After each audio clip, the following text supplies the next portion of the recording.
Saçlarınız küstü sizdən, tökülür, qırılır, uzanmır. Bəlkə də problem saçlarınızda yox, ona verdiyiniz qulluqdadır. Mən sizə bir sir açım.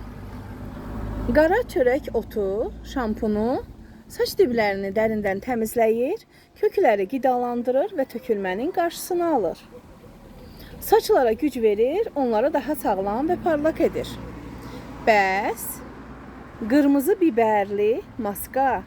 Bu maska saç köklərini oyadır, qan dövranını sürətləndirir, saçların uzanmasını dəstəkləyir və yeni saç çıxmasına kömək edir.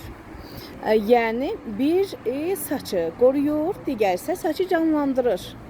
Bu ikili ilə saçlarına yenidən həyat verə bilərsən. Gözəl, qalın və sağlam saçlar artıq xəyal deyil.